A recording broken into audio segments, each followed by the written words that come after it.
Matius pasal 15 ayat 1-9. Kemudian datanglah beberapa orang Farisi dan ahli Taurat dari Yerusalem kepada Yesus dan berkata, "Mengapa murid-muridmu melanggar adat istiadat nenek moyang kita? Mereka tidak membasuh tangan sebelum makan." Tetapi jawab Yesus kepada mereka, "Mengapa kamu pun melanggar perintah Allah demi adat istiadat nenek moyangmu? Sebab Allah berfirman, hormatilah ayahmu dan ibumu. Dan lagi, siapa yang mengutuki ayahnya atau ibunya pasti dihukum mati.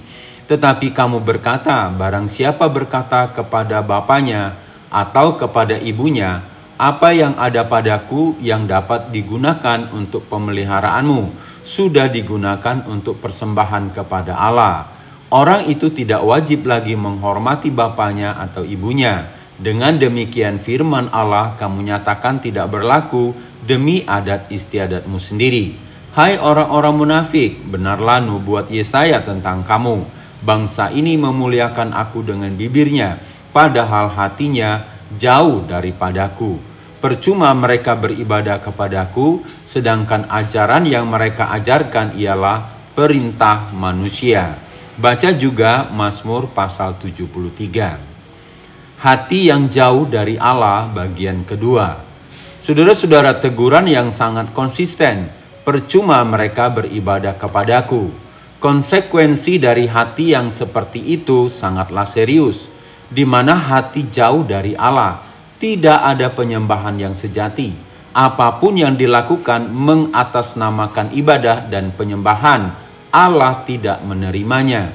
Di mana hati yang jauh dari Allah, kebenaran doktrin Alkitabiah secara cepat dirusak. Doktrin itu digantikan oleh rekaan dan penemuan manusia dengan slogan yang penting happy.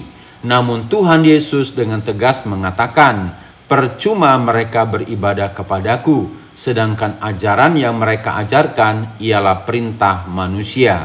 Matius 15 ayat 9. Gereja sering seperti slogan, Anda puas, kami senang, silakan datang lagi. Gereja menggunakan tim marketing, tim manajemen yang menjadikan jemaat sebagai konsumen yang dimanjakan dengan atas nama pelayanan. Memberikan yang terbaik bagi Tuhan merupakan keharusan. Saudara-saudara, lalu apakah yang menarik hati kepada Allah? Jelas ini bukan adat istiadat nenek moyang, ayat yang kedua. Karena hal ini tidak memberi faedah bagi orang Farisi. Betapapun bermaksud baik, betapapun dibuat dengan niat yang mulia, tidak ada ritual atau upacara buatan manusia yang dapat membawa kita dekat dengan Allah. Iman tidak dapat menahan hal-hal ini, karena bukan berasal dari Allah. Juga semua bangunan besar kekristenan tidak berguna pada diri mereka sendiri. Tidak pula semua lampu terang dan peralatan mahal yang ditemukan di dalam gereja modern.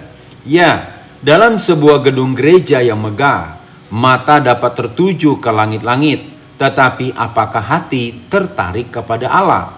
Dalam konser penyembahan kontemporer, emosi dapat digerakkan dengan kuat, tetapi apakah hati tertarik kepada Tuhan melalui irama musik yang keras, yang membuat detak jantung mengikuti irama, sehingga terbangun emosi?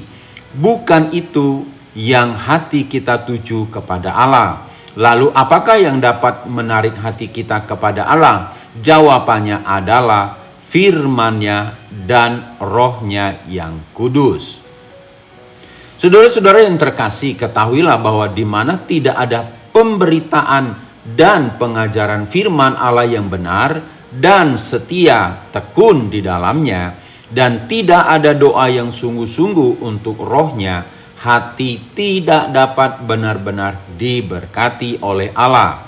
Jika kita ingin memiliki hati yang dekat dengan Allah, kita harus memperhatikan sarana anugerah yang telah Dia sendiri sediakan. Dalam perkataan seseorang yang bernama Wesley, "Datanglah ya Roh Kudus, ilhamilah hati kami. Biarlah kami mengalami pengaruh-Mu, sumber api kenabian lama, sumber kehidupan dan kasih. Datanglah ya Roh Kudus, karena dengan digerakkan olehmu, para nabimu menulis dan berbicara. Bukankah ini adalah kebenaran? Engkau sendirilah kuncinya. Buka meterai kitab sakral ini. Saudara-saudara, sebab firman Tuhan katakan sesungguhnya, siapa yang jauh daripadamu akan binasa. Ku binasakan semua orang yang berzina dengan meninggalkan engkau. Tetapi aku suka dekat pada Allah. Mazmur 73 ayat 27 sampai 28. Saudara-saudara, Tuhan menyelidiki hati. Berikanlah yang terbaik bagi Allah. Datanglah beribadah hanya untuk memuliakan dan menyenangkan hati Allah. Saudara-saudara, tekunlah belajar firman Allah sehingga kita sungguh mengerti kehendak Allah. Haor Ministry.